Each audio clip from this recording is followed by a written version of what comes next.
જામનગરમાં ક્રિકેટના આગામી સ્ટાર્સની શોધ શરૂ થઈ. ક્રિકેટ બંગલા ખાતે અંડર-16 ક્રિકેટ ટીમ માટેની પસંદગી પ્રક્રિયામાં જિલ્લાના ખૂણે-ખૂણેથી યુવા ખેલાડીઓ ઉત્સાહભેર જોડાયા.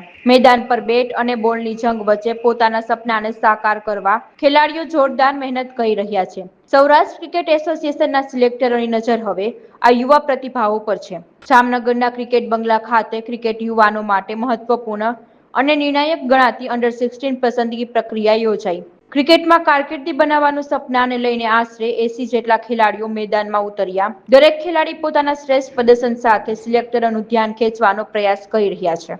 ખેલાડીઓ પોતપોતાની તમામ કુશળતાનો પરિચય આપી રહ્યા છે. ખેલાડીઓના પ્રદર્શનનું ઝીણવટભર્યું મૂલ્યાંકન કરવા સૌરાષ્ટ્ર ક્રિકેટ એસોસિએશન દ્વારા 2 અનુભવી સિલેક્ટરોને ખાસ જામનગર મોકલવામાં આવ્યા. આ ટ્રાયલમાંથી 25 થી 30 જેટલા પ્રતિભાશાળી ખેલાડીઓની પસંદગી કરવામાં આવશે, જેઓ આગામી તબક્કામાં જામનગર અને સૌરાષ્ટ્રનું પ્રતિનિધિત્વ કરવાની તક મેળવી શકશે.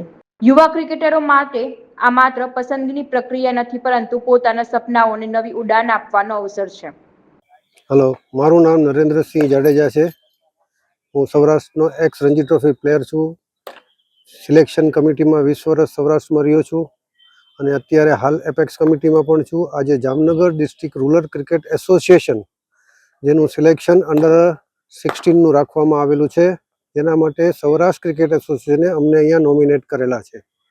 આજે અહીંયા અંદરના આપસના જે નાના મોટા પ્રોબ્લેમ હતા એના કારણે થોડું લેટ થયું છે અને આજે સિલેક્શન અમે અત્યારે શરૂ કરી દીધું છે અને વ્યવસ્થિત રીતે અને સારી રીતે થાય એના માટે સૌરાષ્ટ્ર ક્રિકેટ એસોસિએશન અમને પૂરેપૂરો સાથ સહકાર આપે છે અને અમને અહીંયા ફેર ઇલેક્શન થાય એના માટે મોકલાવે છે અને અમે હંમેશા કોશિશ કરીએ છીએ કે સારું સિલેક્શન થાય. ગયા વર્ષે પણ અમે આવેલા અને 19ની ટીમ રૂરલની જે છે એ સૌરાષ્ટ્રમાં અત્યારે લોઅર ગ્રુપમાં ચેમ્પિયન પણ થઈ છે. એટલે ધીરે ધીરે ક્રિકેટ સારું થતું જાય છે રૂરલ્સનું પણ, અને આગળ પણ વધુ સારું થાય એના માટે અમે પૂરેપૂરી મહેનત કરીએ છીએ. સૌરાષ્ટ્ર ક્રિકેટ એસોસિએશન તેનાથી થઈ શકે એટલી બધી જાતની ફેસિલિટીઝ પ્રોવાઈડ કરે છે અને આ રીતે સિલેક્શન વ્યવસ્થિત થાય, ચોખ્ખું થાય, કોઈ પ્રોબ્લેમ ન થાય એના માટે અમને આમાં નોમિનેટ કરે છે અને અમે અમારી રીતે પૂરી સેવા આપવાની કોશિશ કરીએ છીએ.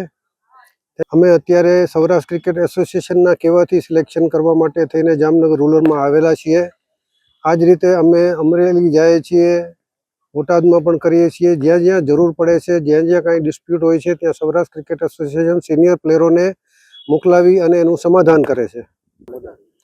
હું Hitesh Bhatt, Jamnagar rural district cricket association president છું અને હાલમાં અંડર-16નું સિલેક્શન ચાલી રહ્યું છે.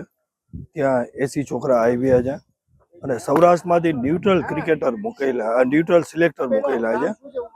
જે 2 જણા આવ્યા છે, એક જાની સાહેબ અને નરેન્દ્રસિંહ જાડેજા, 2 આવ્યા છે અને દર વર્ષે સૌરાષ્ટ્ર ત્યાંથી જ સિલેક્ટર મોકલે છે અને ન્યુટ્રલ સિલેક્શન થાય છે.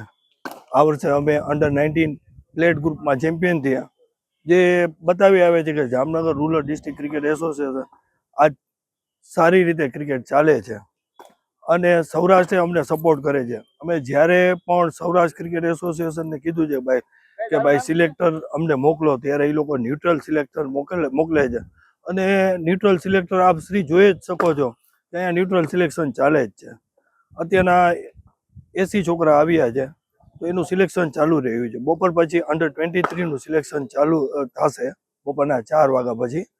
તો એ ન્યુટ્રલ સિલેક્ટર જે આવ્યા છે સૌરાષ્ટ્રમાંથી, એ પોતે જ કરવાના છે અને સૌરાષ્ટ્ર ક્રિકેટ એસોસિએશનનો અમે ખૂબ ખૂબ આભાર માનીએ છીએ, જે અમને ખરી રીતે બધી રીતે હેલ્પ કરે છે.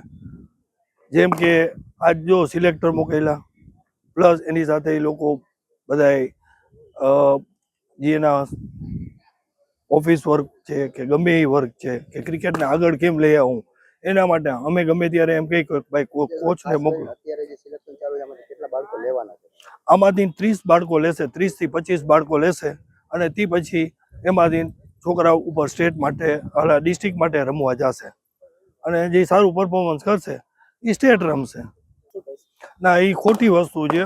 અમુક માણસોને પોતાના સ્વાર્થ માટે થઈને આવા જે નિવેદનો આપે છે એ ખોટા છે. આજ જામનગર ડિસ્ટ્રિક્ટ રૂરલ ડિસ્ટ્રિક્ટમાં તમે જોઈ જ શકો છો કે ફેર સિલેક્શન થાય છે.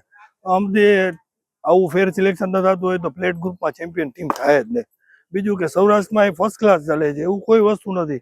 સૌરાષ્ટ્ર દર વર્ષે એની કોઈ પણ 2 કે 3 ટીમ ઉપરના લેવલમાં પહોંચે જ છે. હજી સેમીફાઇનલ રમે છે, ફાઇનલ રમે છે અને બધું ફર્સ્ટ ક્લાસ ચાલે છે. અને માણસોને આમાં હું શું છે કે અમુક માણસોને એવું લાગતું હોય કે હું આ કરું તો સારું લાગે, પણ એ જે વસ્તુ છે બદનામ કરવાની એસોસિએશનને વાત છે, એ ખોટી વાત છે.